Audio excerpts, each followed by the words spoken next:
This bit of time-lapse video is from the first version of the syrup battery.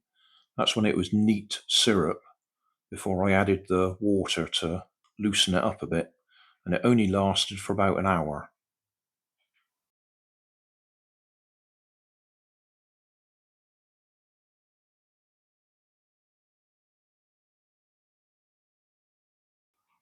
Hi guys, another update on the syrup battery. This guy has been running for 2 days now, and I've been time-lapsing it for 2 days, expecting him to stop at any minute. He's not going fast by any means, but he's still getting enough power there to give him a little kick so he rocks.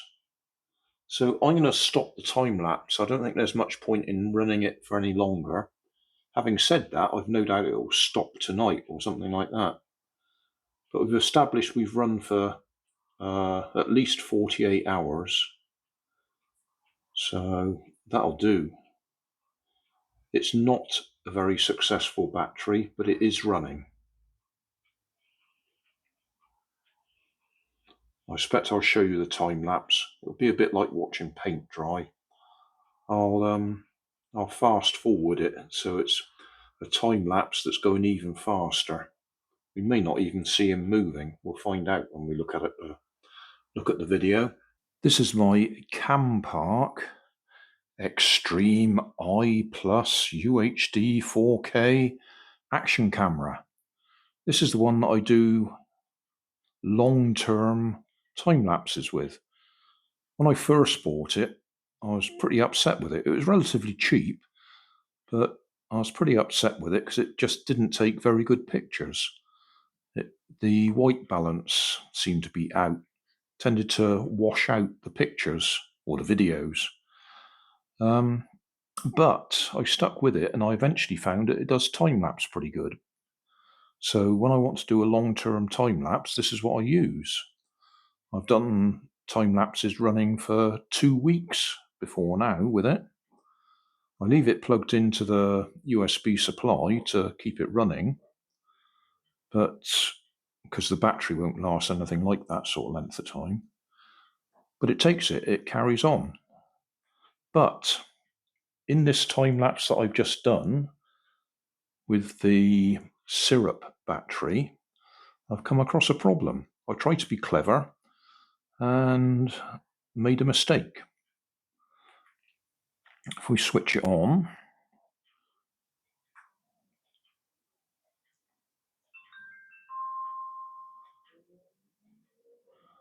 step through to the settings. Okay, settings. I've got time lapse set to 5-second intervals. That's okay.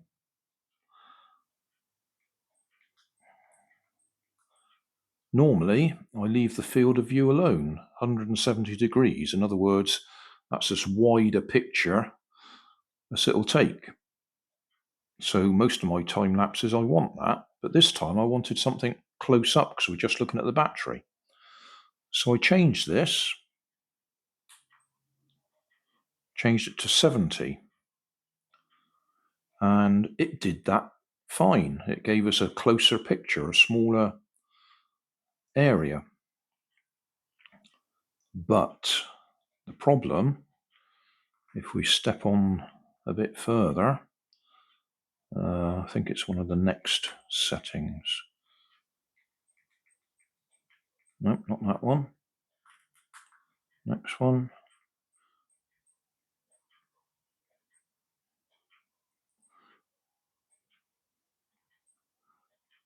This is the one. Time watermark. So that will normally put a time display up in the top left-hand corner. I think it is. So you know time and date. So you can tell how long the time lapse has been running. Like I say, if I've been doing 2 weeks, that is quite a handy thing to know which day it is.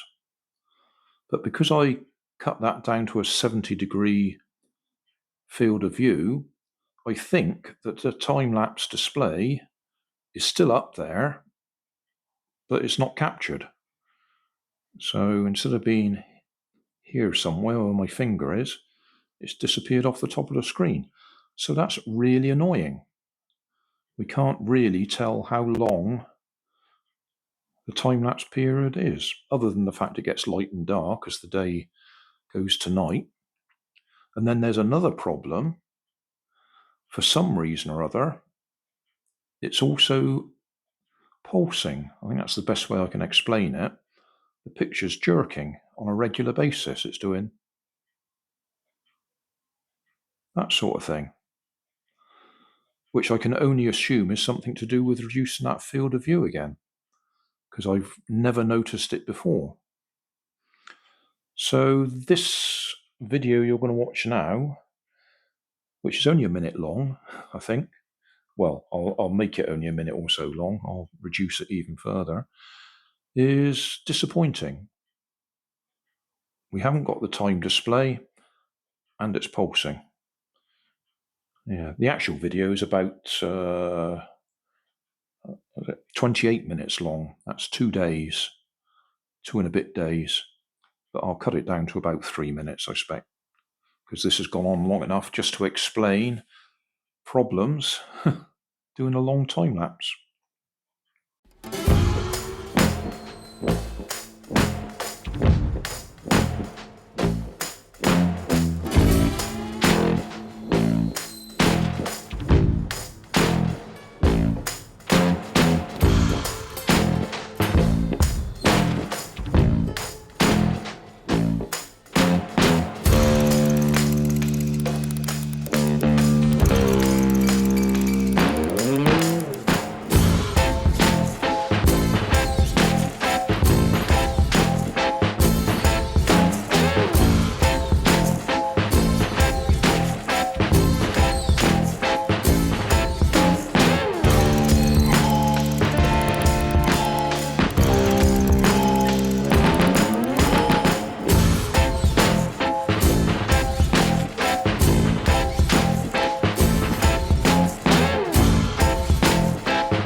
So thanks for watching. Don't forget to like and subscribe. Leave us a comment so I know how I'm doing. And somewhere up here there'll be some links to related playlists. Thanks again.